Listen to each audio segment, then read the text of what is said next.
une façon de privilégier ce qu'on considère masculin.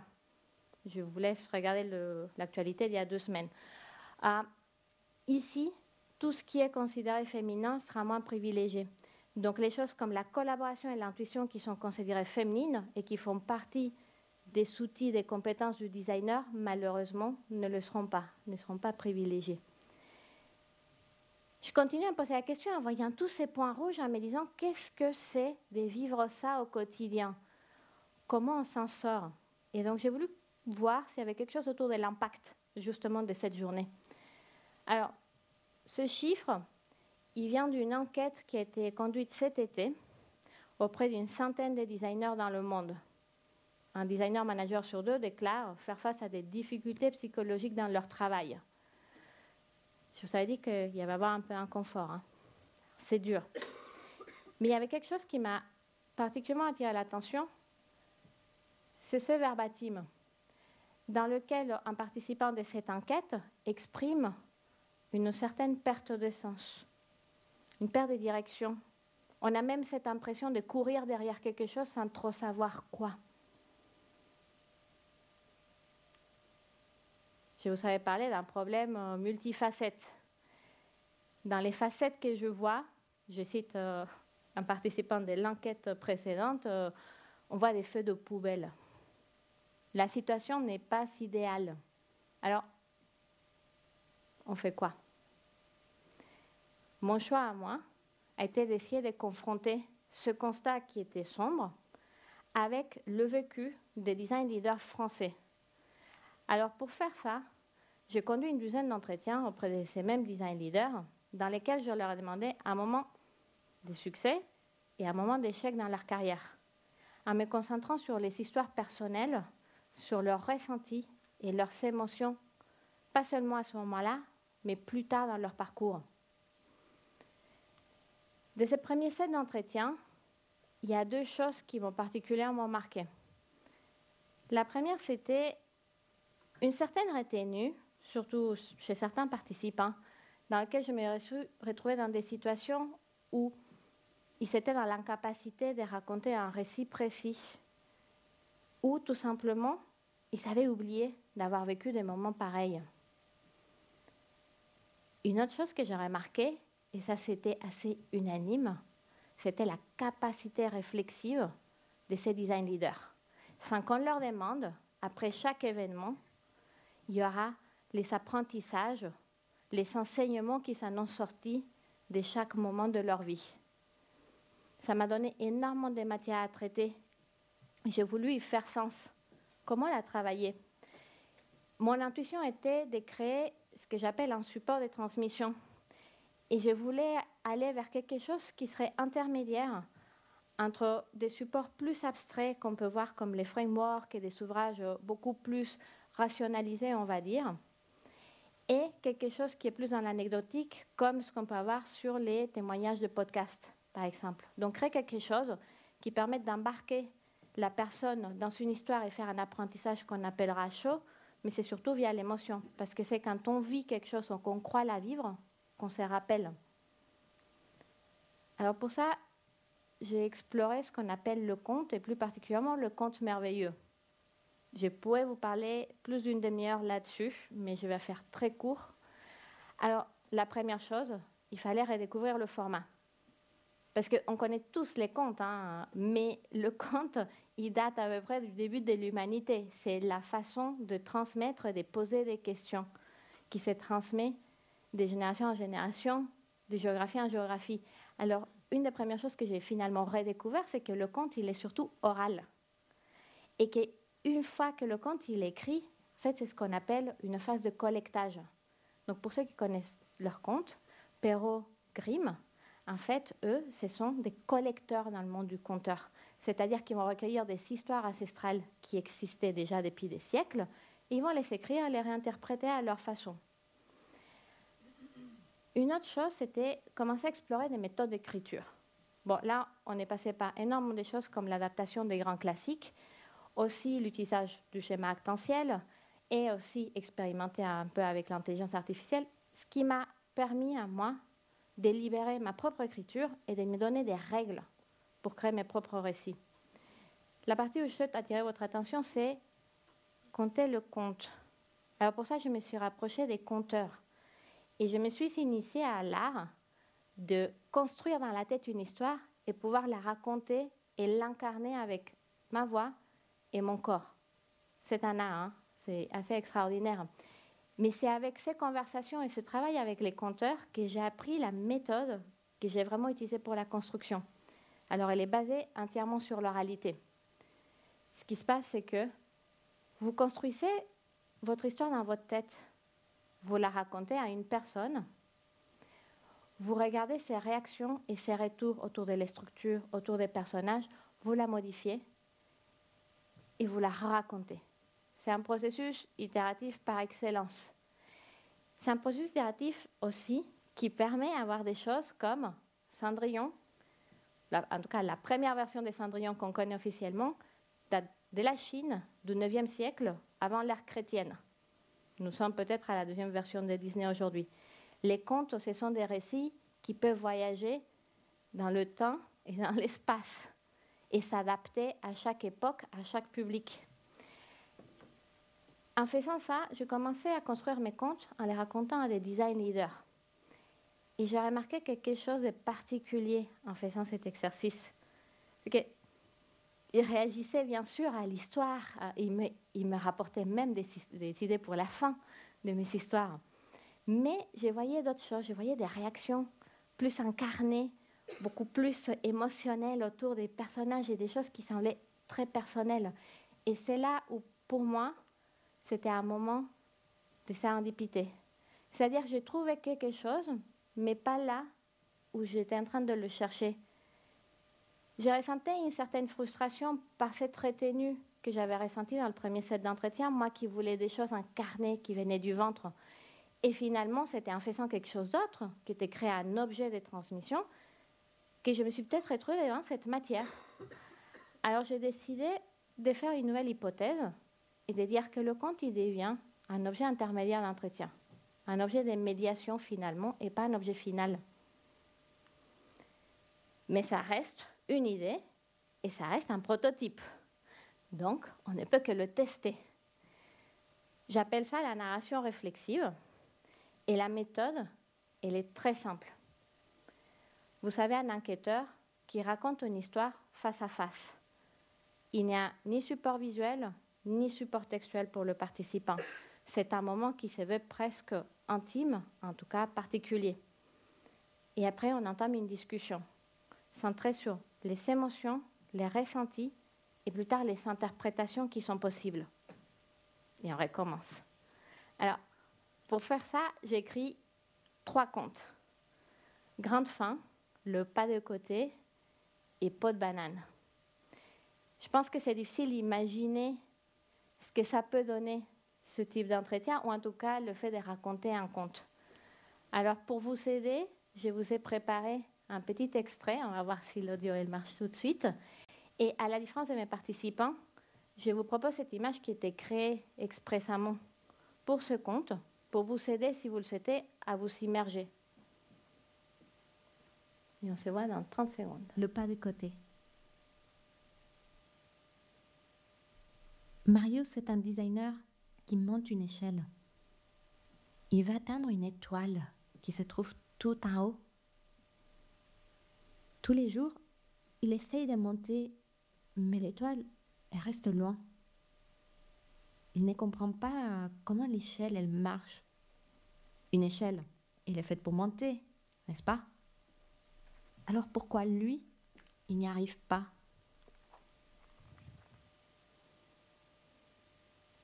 Alors, nous ne saurons pas ce qui est arrivé à Marius tout de suite, sauf si vous lisez le mémoire. Hein. Il faut faire de l'autopub. Pour le jury, j'ai déposé devant vous des fiches qui présentent le conte avec les images dédiées et des liens vers les audios, si à un moment donné. Alors, qu'est-ce que ça a donné finalement? Parce que c'est toujours fun hein, de raconter des choses et d'écouter des réactions, mais qu'est-ce qui se passe derrière? Alors, j'ai voulu comparer un peu les deux façons de faire et voir si je voyais quelque chose des valeurs qui en sortaient. Ce que je vous disais, c'est que dans les entretiens type classique, j'avais remarqué cette réflexivité, mais aussi cette retenue possible qu'il y avait chez certains participants. En comparaison, dans les entretiens de type narration réflexive, ce que j'ai remarqué, c'est qu'il y avait une certaine libération d'une parole qui me semblait beaucoup plus incarnée, beaucoup plus émotionnelle. Mais aussi, ce que j'ai remarqué pour moi-même et potentiellement pour mon participant, c'était un changement de posture des deux parties qui est invité beaucoup plus à la vulnérabilité mutuelle. Donc, pour vous donner un exemple, lors d'un entretien classique, un participant m'a dit ne pas pouvoir se rappeler d'un moment d'échec. Cette même personne, lors de la narration réflexive, a parlé d'une façon complètement différente. Vous connaissez le verbatim, je ne vous le relirai plus. Mais en fait, ce qu'il faut imaginer ici, c'est que là, on ne parle pas d'échec ou de succès. Par contre, l'émotion et la force, elle est bien là. Ça, ça devient intéressant. Et j'ai voulu encore comprendre plus qu'est-ce qui pouvait se passer, quels étaient les leviers qui étaient utilisés ici. Alors moi, j'en ai identifié 3 pour le moment. Il y a la créativité. Parce qu'en racontant le récit, le participant peut se laisser emporter justement dans cette histoire, oublier le fait même qu'il s'agit d'une enquête, d'un test, d'un prototype, et de partir. Et justement, c'est donner cette liberté de partager ce qui est en lui. La provocation, parce que les contes, ils ont été conçus de façon que j'appelle critique et critiquable. Ça reste des prototypes et ils sont imaginés avec des personnages qui peuvent être un peu simplistes ou manichéens pour provoquer des réactions, justement. Ça vient des expérimentations que j'ai pu mener dans mon passé en créant de faux prototypes pour tester plutôt des concepts et des propositions de valeurs au lieu de faire des tests d'usabilité comme d'habitude. On utilisait chevaux de Troie, souvent dans ce type de choses. Et finalement, la vulnérabilité. En fait, en tant qu'enquêteur, c'est mettre dans une position beaucoup plus active et faire l'acte de raconter face à face, sans voile, sans protection, c'est un moment de vulnérabilité profond qui, j'espère, équivaut, ou en tout cas essaye d'équivaloir à la vulnérabilité ressentie par un participant qui est en train de partager ses propres émotions. Ce ne sont pas de moments faciles. Partager ce moment d'inconfort crée un lien de confiance et libère la parole. Mais ça donne beaucoup de matière, et ça donne une matière qui est qualitative, qui est émotionnelle, qui est matérielle, immatérielle, qui est molle. Et au fond, il faut s'y retrouver. Et pour moi, l'objectif, c'était comment faire sens de cette matière. Alors, j'ai procédé par des phases classiques et peut-être un peu moins classiques parfois. Du triage et de la catégorisation, de la priorisation, mais aussi ce que j'appelle l'ancrage et la relation, c'est-à-dire comprendre le positionnement et la relation entre les différents enseignements. Alors, pour vous expliquer rapidement, et à nouveau, vous savez, ces mêmes affiches qui sont à gauche. Alors ici, on a 2 représentations pour 2 contes différents. On va voir pot de banane et grain de fin. Chaque post-it ou carré est un verbatim, une réaction en retour par rapport au conte. Ils sont groupés par thématique. Donc là, on est sur l'analyse thématique classique qu'on utilise tous sur une recherche terrain. Ce que j'ai voulu ramener, c'est quelque chose qui vient de ma pratique d'avant, de mon expérience, qui est ce que moi j'appelle une analyse spatiale. C'est-à-dire identifier des pôles qui sont partis de ce que les personnes racontent, les participants racontent. Dans le cas présent, ça va être le designer, l'organisation et le travail. Et de distribuer ces enseignements en fonction de ces pôles. Ça permet de créer aussi des relations entre elles et de voir l'information sous un autre regard finalement. Alors comme vous pouvez voir, par exemple sur grande fin, on voit qu'il y a une distribution assez équilibrée entre les 3 différents pôles des choses. Mais sur pot de banane, on voit que l'équilibre, en tout cas le point de bascule, il est surtout entre le designer et l'organisation. Ça fait quand même encore beaucoup d'informations à traiter, beaucoup d'informations molles à traiter. Alors, j'ai entamé ce qu'on appelle plutôt de la priorisation. Et là, si on voit le pouvoir de la visualisation et comment il peut changer la façon dont vous voyez l'info. C'est-à-dire, moi, ce que j'ai choisi, c'était de prioriser par rapport à un facteur qui était le facteur de la représentativité. J'en aurais pu choisir d'autres. Pour moi, ce qui était intéressant, c'était de privilégier l'information, les types de retours qui étaient dits par le plus grand nombre de participants. Et ici, on peut voir que Grande Fin, qui avait une distribution qui se voulait assez homogène, change son point de gravité plutôt vers le travail et l'organisation. On est plutôt sur le bas de la pyramide. Et pour Peau de Banane, qui avait un énorme emphase du côté du designer de l'organisation, on voit aussi qu'on a quelque chose qui se rapproche du travail. Donc ça, c'était une base de mon analyse. Mais ici, c'était juste analyser chaque compte. Qu'est-ce qui se passe si on essaye de faire le lien entre les comptes? Alors, c'est ce que j'ai entrepris de faire plus tard, dans laquelle j'ai essayé de prendre pour chaque compte les grands enseignements qui avaient été recueillis et de voir comment ils s'est liés les uns aux autres. Ce qui a donné une cartographie qui finalement va de l'intérieur vers l'extérieur.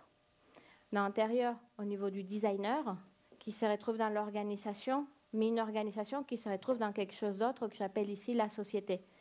Et comment ces différents comptes, avec leurs enseignements, se positionnent là-dedans. À un moment donné, dans ce parcours qui était très long, j'ai compris qu'il y a eu un décalage.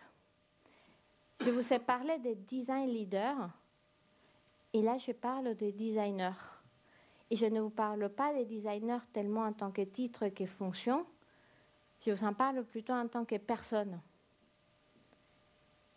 J'ai vu une autre chose que moi j'appelle un changement de palier aussi. Je suis partie des questionnements des émotions, des choses qui pouvaient être du ventre, plutôt terre à terre. Et avec toute cette phase d'analyse, je me suis retrouvée avec des questionnements plus abstraits, mais finalement aussi fondamentaux et aussi personnels que ces mêmes émotions que j'ai traitées.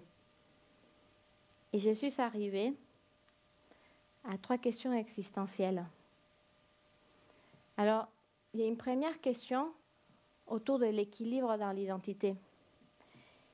Et en fait, c'est comment gérer cette notion cette sensation de relation sacrificielle, presque charnelle, le designer, le projet, le travail, avec une distance et un pragmatisme, mais surtout une lucidité des propres limites qui s'éprouvent vis-à-vis d'un système en tant qu'individu. Il y avait aussi la question de la place dans l'organisation.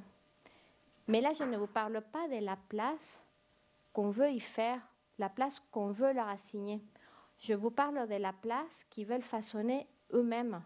Et je vous parle de la place qu'ils veulent façonner avec les autres acteurs de l'organisation, dans une organisation qui est en train de se transformer. Donc, nous sommes un mouvement complet. Donc, quand je vous parle d'identité et de place dans un mouvement de transformation, on arrive au dépassement de soi. Et là, c'est la question de la refondation, finalement, de soi dans ce grand ensemble. Quel rôle, quelle part à prendre? C'est une grande question. Alors, ces 3 questions existentielles que je ne peux pas répondre puisque c'est à chacun de les répondre, à chacun son temps, à chacun son contexte et à chacun ses choix. En préparant cette presse, je me suis rappelé de ce passage de Terry Pratchett dans un livre qui s'appelle Procrastination, dans lequel un personnage explique à un autre personnage qui n'est pas humain qu'est-ce que c'est qu'une question existentielle. Je vais aller parce que ça me fait marrer. Des fois, on regarde l'univers, on s'est dit, et moi alors? On entend l'univers qui réplique, bah, et toi alors? Ha, parfaite transition. Oh, parfaite transition qui n'a pas marché. Alors, voilà. Et toi alors? Donc pour la suite. Autour de la narration réflexive, comme je vous disais, il s'agit ici d'un prototype. C'est un premier essai. Donc quel est le but? Le but, c'est de le tester, de le chambouler, de l'enrichir et de voir finalement qu'est-ce qu'il peut apporter, quelle est la valeur qui peut y avoir derrière. Pour ça, il y a déjà des discussions, des collaborations, à mon grand plaisir, autour de des secteurs plutôt de la pédagogie, mais aussi des sciences sociales. Et donc, j'espère qu'ils vont complètement remettre tout en question. On pourra faire quelque chose d'assez super avec. Et moi, alors, celle-là, elle est plus dure. Je compare souvent IBD à un temps suspendu. Un temps suspendu dans un parcours qui, pour moi, était progressif et surtout ininterrompu. C'était un temps qui était nécessaire. Je le compare à un temps que j'appelle de Savasana. Pour ceux qui connaissent un peu de yoga, c'est la posture finale qu'on fait à la fin de la séance où on s'allonge par terre et on laisse vider son esprit. C'est un moment dans lequel on essaye de réintégrer en nous, de réaligner en nous les choses qu'on a activées dans son corps et dans son esprit auparavant. Alors, je vous avais déjà montré cette représentation de moi, de mes terrains, mes connaissances, etc. Alors, IBD, ce temps-là m'a permis de réactiver en fait des zones en moi qui étaient assez lointaines et qui pourtant, maintenant, je prends cette conscience d'une capacité qui est subconsciente, qui existait mais qui n'était pas forcément visible à ce moment-là. Et encore un autre palier finalement qui est passé, c'est aussi rendre visible une autre capacité qui m'était intuitive, mais pas complètement matérielle, qui était celle de voir les relations et les vases communicants entre les différentes parties de moi. Pour moi, le temps de IBD, c'est un temps de réintégration. C'est un temps où je rééquilibre celle que j'étais avec celle que je deviens. Et donc, c'est un temps indispensable pour changer de palier. Je vous remercie.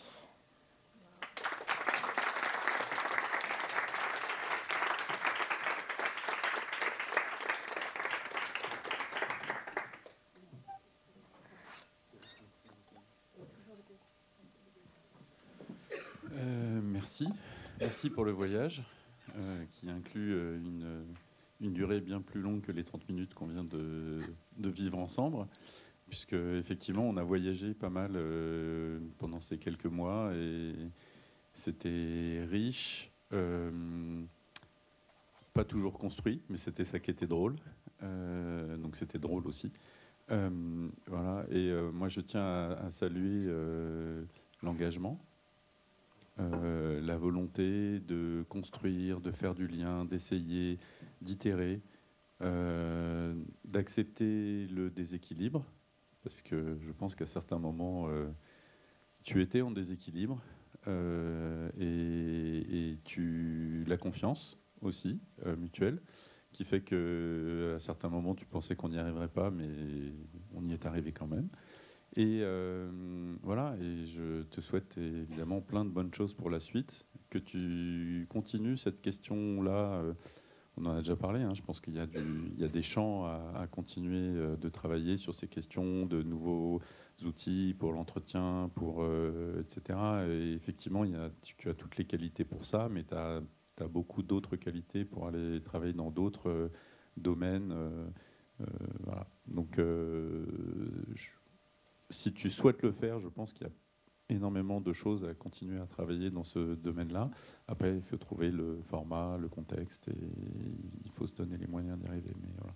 En tout cas, bravo, parce que la restitution, aujourd'hui, je pense aussi, permet d'éclairer le travail écrit encore d'une autre manière, et donne d'autres clés de lecture sur ta pensée qui est complexe, ce qui ne veut pas dire compliqué, mais qui est complexe parce que tu essayes toujours de tisser des liens et des relations effectivement entre plein de domaines et entre plein de choses. Donc, et comme tu es très curieuse, ça amène parfois des embryons de relations qu'on a du mal à voir aboutir, et puis finalement ça aboutit quand même. Donc bravo. Merci Simon. Eh ben merci pour tout ça.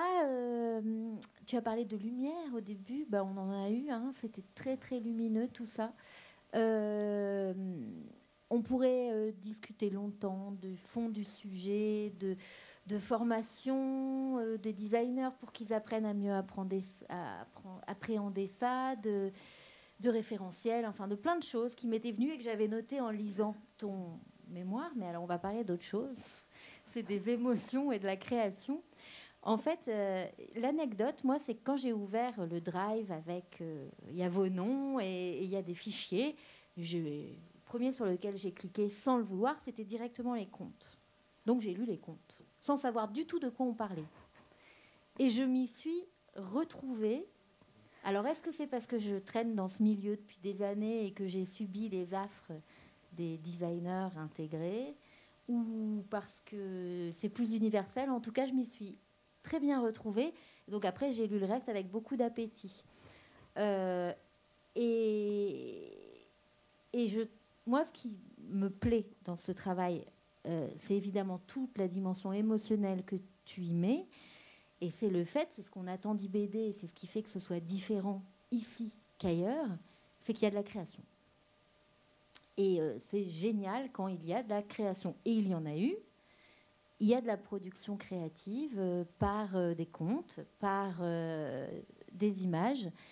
Et on va au-delà, en fait, de ce simple c'est vraiment pas bien de dire ça, travail de mémoire qui est déjà remarquable, mais tout ce travail parallèle est encore plus remarquable. Et moi, c'est ça qui m'a touchée. Donc, on parlera peut-être plus tard du fond du sujet, du mémoire, de la posture du design leader qui souffre, évidemment. Il souffre depuis des années. Ce qui est remarquable dans ton travail, c'est ça, c'est les productions créatives. Donc bravo, merci. Merci.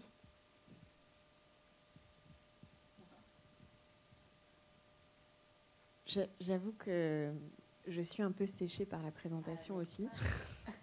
J'allais dire merci pour le voyage, mais ça a déjà été dit.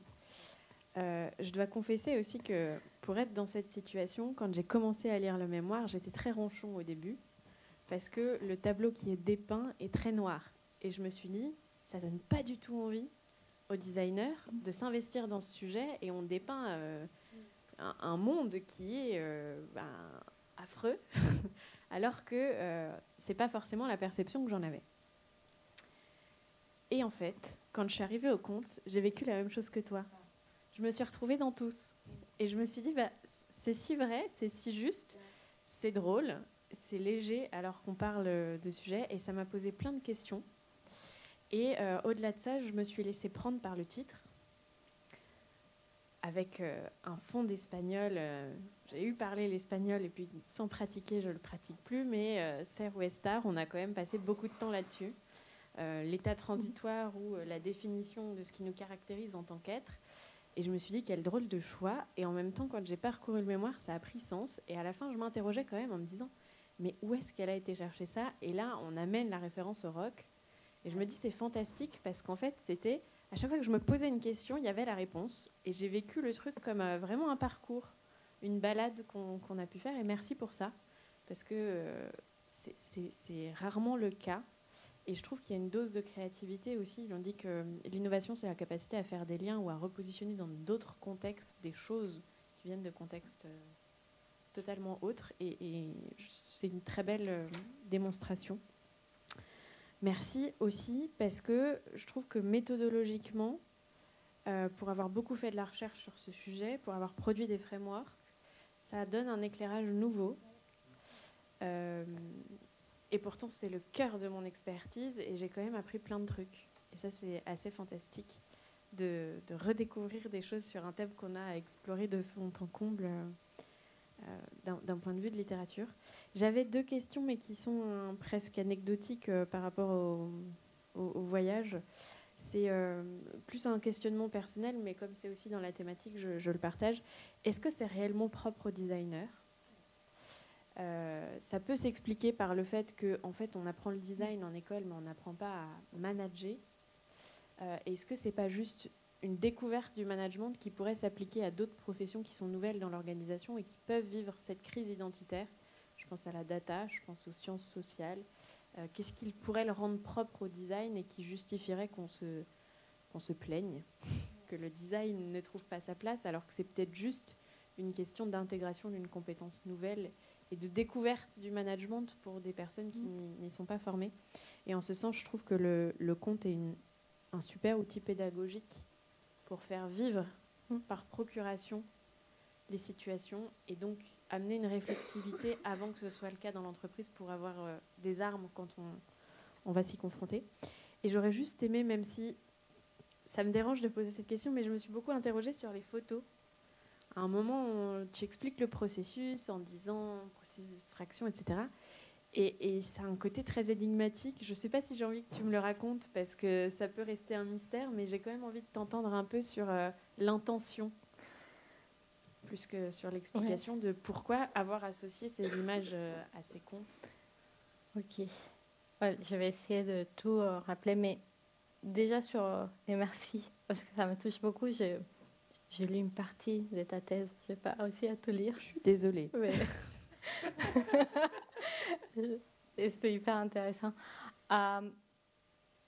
Alors, sur la partie, pourquoi ça s'applique aux designers, en fait, il y a plusieurs réponses.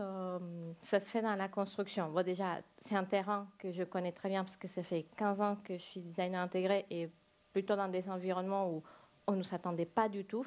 Donc, c'est découvrir, hein, c'est faire une place. Mais j'ai eu cette remarque plusieurs fois. J'ai pas arrêté de parler de mon mémoire pendant un an. Hein. Tous les IBD avec moi le savent, on est des obsédés. Et en fait, quand je parlais de ça, j'ai eu à plusieurs fois la remarque, mais en fait, ça s'adapte à peu près à tout le monde, ce que tu me racontes, ces interrogations. Après, j'ai utilisé pour mon terrain. Il y a une anecdote un peu drôle qui vient avec... oui, en fait, à un moment donné, je réfléchissais au choix de mon directeur de mémoire et je me suis rapprochée de quelqu'un qui venait plutôt des sciences de l'organisation, du management. Et c'était un échange complexe parce que j'étais vraiment au tout début de ma réflexion, donc c'était une ébauche, hein, ce que j'avais dans la tête. Mais je parlais de leadership dans le design. Et en fait, à un moment donné, cette personne m'a dit, mais je ne sais pas comment t'aider. Et je lui dis, je comprends. Il m'a dit, en fait, ton sujet, il est vu, revu et revu. Je lui dis, ah bon? Je lui dis, parce que quand je parle avec des designers autour de moi, ils sont tous les yeux qui brillent et ils me disent, ouais, il faut parler de ça. Et elle me dit, ah oui, c'est vrai. Elle m'a dit, parce que peut-être pour les designers, ça l'est pas. Et là, je me suis dit, OK, là, il y a quelque chose. Vous savez, c'est dans les moments d'ombre que la lumière, elle peut sortir. Donc, pour moi, il y avait cette partie-là. Et donc, j'ai pu trouver un partenaire de crime parfait pour des explorations. Après, sur la création artistique, en fait, ça va un peu des liens. Je peux vous montrer un truc très rapidement parce que j'avais un peu prévu le coup. Alors, ça, c'était juste pour vous expliquer un peu comment ça se passe. Pour ceux qui ne connaissent pas la photographie argentique, c'est du photogramme. Et en fait, on n'utilise pas de négatif. Moi, j'ai décidé depuis un moment de ne plus faire des négatifs, en fait. Et on va exposer un appareil dans lequel on va faire des choses. Et ce qui se passe dans une bonne partie de mes photographies, c'est que c'est de l'encre. Okay, et c'est de l'encre qui tourne et on voit ce qui se passe derrière. En fait, c'est la photo. Donc, ce qui est très intéressant, je fais beaucoup le parallèle avec la procédure photographique. Quand on fait de l'argentique, il faut avoir une certaine discipline, une méthodologie. On est à la seconde près, on est à la température de la chimie, on est au type de papier, au filtre, les masquages, ils se font à la seconde près, il faut avoir un certain mouvement. Là, je ne vous montre pas toute ma méthode parce qu'il y a des trucs secrets. Mais l'idée ici, c'était que dans cette méthodologie qui est très rigide de la photo argentique, c'est laisser une place au hasard complet. Parce que ces photos, elles sont faites avec des taches d'encre sur des lots où j'ai essayé des températures d'eau, des types d'encre différents, etc. Mais je ne pouvais pas savoir ce qui s'allait donner à chaque fois. Et c'est là où je trouve que c'est magique. C'est un peu comme la recherche. On quadrifie, on met une chose et après, on laisse la vie arriver. C'est ça que je trouve magnifique. Bon, c'est mon point de vue. Hein. C'est magnifique.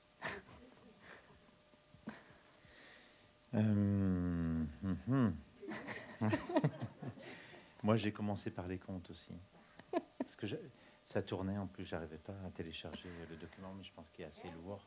C'est peut-être ça. Voilà. Donc, la première chose qui est apparue, c'est les contes. Et donc, je suis rentré dans tes contes et légendes. Et j'ai trouvé ça assez merveilleux aussi. Puis après, je suis parti sur ta somme, parce que c'est une somme. Je me suis un peu perdu par moments, parce que tu convoques quand même beaucoup de choses, beaucoup de notions, Et moi, je vais revenir peut-être un peu dessus, mais c'est tellement riche. Et un grand bravo, un grand merci aussi à Simon pour l'accompagnement, parce qu'on sent qu'il a été bien présent aussi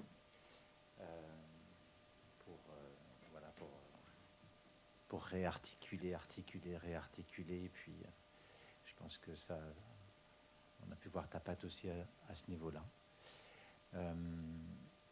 Après, des formations professionnelles, j'ai cherché quelques références. Peut-être pour la suite, regarder les travaux de Garoud, qui est vraiment, je pense que tu connais, mais je ne l'ai pas trouvé dans ta bibliographie, puis tu ne le convoques pas, mais qui est vraiment le défenseur de toutes ces approches narratives, de ces perspectives narratives, notamment sur des travaux sur des expériences inhabituelles, et je pense que ça peut être une prolongation intéressante. Et puis, il organise toute une conversation à l'Academy of Management en particulier. Enfin, je t'invite vraiment à regarder et peut-être le contacter. Je ne crois pas qu'il mobilise cet outil assez magique qu'est le conte. Moi, ce que je trouve assez merveilleux à travers le conte, c'est que ça nous ramène à notre humanité, quoi.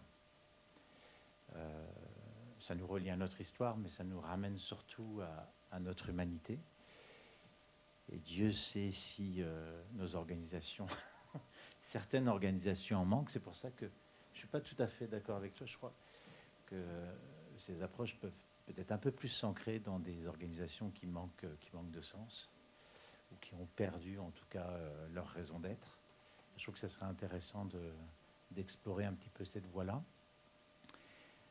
Donc la question de la temporalité, je trouve qu'elle est intéressante. Là où je suis resté un petit peu sur ma fin, c'est, et ça a été évoqué par Simon, sur la question du lieu. Voilà. Tu nous projettes dans un espace-temps et tu projettes aussi des personnes avec qui tu vas passer du temps, quel que soit d'ailleurs leur positionnement dans les organisations, dans un nouvel espace-temps. C'est comment on le relie, comment on le resitue, comment on le réancre dans nos organisations. Et ça pose effectivement la question de l'endroit. Est-ce que c'est les RH qui vont s'en saisir? Je trouve que ça pourrait être intéressant et on l'imagine avec cette question de l'identité professionnelle. Quid du lien entre l'identité professionnelle et de l'organisation et de la culture organisationnelle? Et là, ça aurait été intéressant. C'est peut-être une question d'ailleurs. Comment tu relis? Tu parles d'identité, puis après de place dans l'organisation.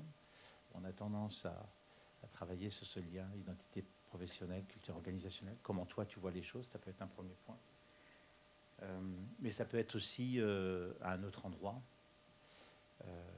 Je m'interroge sur la place, sur la direction de l'innovation. Est-ce que c'est vraiment le lieu où on peut déployer toutes ces approches-là? Je m'interroge. Je ne sais pas. Ce serait intéressant d'avoir ton point de vue là-dessus. Une autre piste qui peut donner une autre question, tu l'as évoqué dès le départ, la notion d'engagement. Là aussi, il y a des travaux qui sont assez intéressants. Je pense aux travaux de Becker, je crois qu'on les avait évoqués ensemble. Et ça pourrait être une manière intéressante aussi d'opérationnaliser concrètement ce que tu proposes, enfin de le mettre en œuvre. Et là, on rejoint un endroit des RH en particulier. Je pense qu'une discussion avec Marine Cattel pourrait être intéressante à ce niveau-là. Voilà, donc peut-être deux questions. À quel endroit tu verrais vraiment déployer ces approches-là et convoquer un peu plus le compte? RH, direction de l'innovation ou autre. Et puis peut-être le lien avec cette notion d'engagement. Ok. Merci, Xavier. Dans quelle manière le compte peut permettre d'engager, réengager voilà, des designers qui ont pris des responsabilités, mais qui ont du mal à s'engager à nouveau, se réengager. Ou peut-être à l'endroit aussi des nouvelles générations, Jensen et compagnie, voilà, qui sont dans une perpétuelle quête de sens. Merci. Et alors, pour la première question autour de la place, Je pense que dans le mémoire, je parle de Claire Mahon, qui a écrit tout un livre autour de la place. Je ne peux que vous le conseiller à tous. Il est merveilleux. Et à un moment donné, il parle la question de la place et pour elle, en tout cas, elle est déliée de l'identité et du lieu. En fait, j'aime beaucoup ce qu'elle dit, la place, on la porte en soi. Et par rapport au lieu, moi, ce que je me pose comme question, et c'est par exemple en lisant un peu ce que Shine et Shine ont écrit autour du Humble Leadership, en fait, le leadership est peut-être en train de se transformer de quelque chose qui est attribué à un seul individu, à une certaine personnalité, vers quelque chose qui devient partagé, en fait, et qui, en fait, il y a un roulement de rôle là-dedans. Et je trouve que c'est assez intéressant de réimaginer ça, par exemple, dans le cadre des entreprises, je pense que je l'avais cité, Agronutrice, en fait, dans lesquelles ils sont ce qui s'appelle une gouvernance partagée. C'est-à-dire que la décision autour des promotions, des recrutements, des stratégies, c'est fait par différents comités des employés au sein de l'entreprise. Donc, en fait, cette notion de pouvoir de leadership devient beaucoup plus collaboratif. Évidemment, ça devient difficile puisque ce n'est pas des choses auxquelles on est habitué. Donc, comment on fait ce changement profond entre nous? Donc, par rapport au rôle de justement où est-ce que ça pourrait être placé, moi, je le place plutôt d'un point de vue individuel et d'un point de vue diffusé. Après, il y a peut-être une organisation qui peut se faire autour de ça, mais je le vois plutôt comme quelque chose qu'on diffuse, qu'on plante. En fait, on plante des graines chez chacun et chacun le porte en soi. Et après, on se retrouve. Mais c'est une vision qui m'est très propre aujourd'hui, après cette recherche qui peut-être sera évoluée. L'engagement.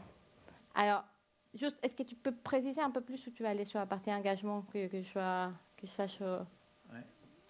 Alors, sur l'engagement, si je prends les travaux de Becker, c'est, tu sais, ils définissent de 3 manières.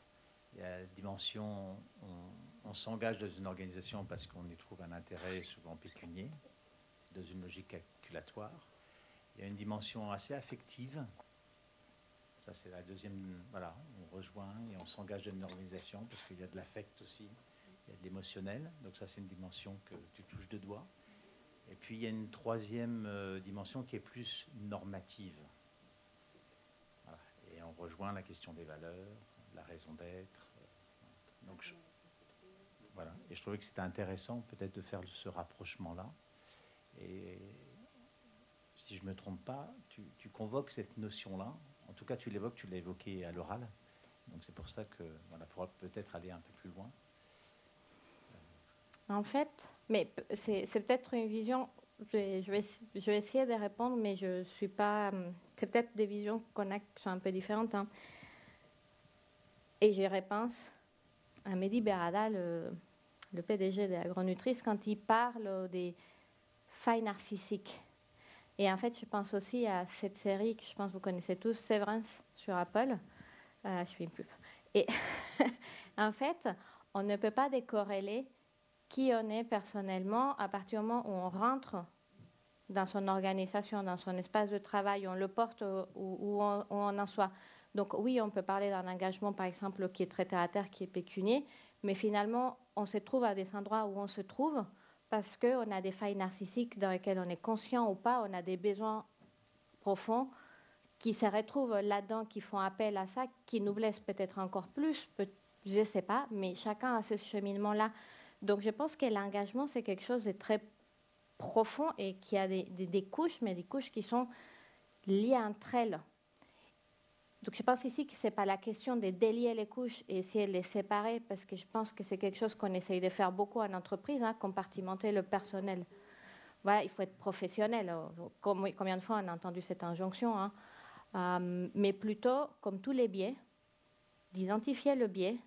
Et en fait, ça, c'est la moitié du travail. Mais voilà, donc peut-être c'est un peu métaphysique, désolé comme approche à moi. Ok, super. Merci Tania. Alors déjà, Merci. Je vais commencer par ta thèse professionnelle. Non, pas de la thèse professionnelle, pardon, ton rapport de mission. Donc, je te remercie pour ce rapport de mission. Il est excellent. Ça pose des enjeux, le contexte. L'analyse est présente à chaque étape. Ça montre une posture acquise sur le titre de la certification. Bon, tu pourrais détailler un peu plus les méthodes et outils. Hein, par exemple, peler un exemple de mise en place, voilà, pour pouvoir réfléchir véritablement dessus. Le document informe aussi réellement le lecteur sur les actions mises en place avec des réflexions très professionnelles sur les points d'attention et d'amélioration. Et puis ton propos est clair et structuré avec un fil d'Ariane qui est posé et qui est suivi, qui explicite la mission et la motivation du choix du lieu, les apprentissages et conclusions stratégiques qui en sont retirés. Voilà, donc ça, merci beaucoup pour cela, parce que je pense que c'est un outil que tu pourras regarder dans le temps, et c'est un petit peu le but aussi de ce rapport de mission. C'est pas uniquement de dire j'ai fait un bon stage, c'était sympa, mais plutôt de se créer un outil qui, avec le temps, on se dira, voilà, plusieurs années après, se dire tiens, j'avais fait ça, ah oui, j'avais géré ça comme ça, je ferais peut-être pas ça comme ça aujourd'hui, ou tiens, il y avait une idée. Voilà, donc merci, c'est un bel outil. Et puis globalement, je voulais te remercier pour le parcours au sein du master spécialisé, parce que comme déléguée de classe, tu as été quand même très présente. Tu nous as beaucoup aidé à comprendre des dynamiques de groupe ou des sujets, les traiter. Vous avez été très présents, hein, voilà, avec Pascal d'ailleurs. Oui. Vous étiez un tandem efficace, et ça aussi c'est important, parce que ça a mis beaucoup de bonne humeur et de positivité dans la classe toute cette année. Voilà. Donc merci. Un grand merci, c'est ce que je voulais rajouter. Ouais. Merci pour ton investissement, et oui, tu es vraiment... et ça se retrouve à travers ta présentation, et peut-être c'est le rôle que tu vas pouvoir aussi incarner au sein des organisations, cet art de la reliance. Voilà, tu relis les gens, quel que soit le contexte, et on voulait vraiment te remercier pour ça avec Claire. Voilà. Merci beaucoup. Et juste, je ne sais pas si on l'a fait, mais si on ne l'a pas fait, il faut dire et redire à quel point la présentation orale était parfaite.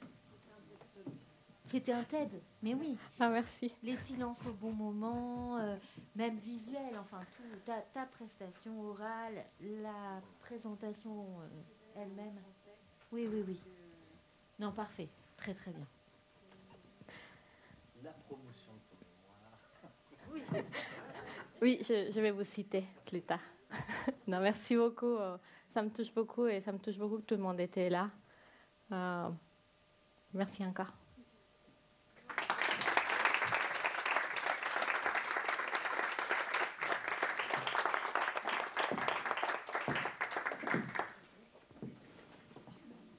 Merci à Daniel en régie. On va remercier aussi le public pour son attention.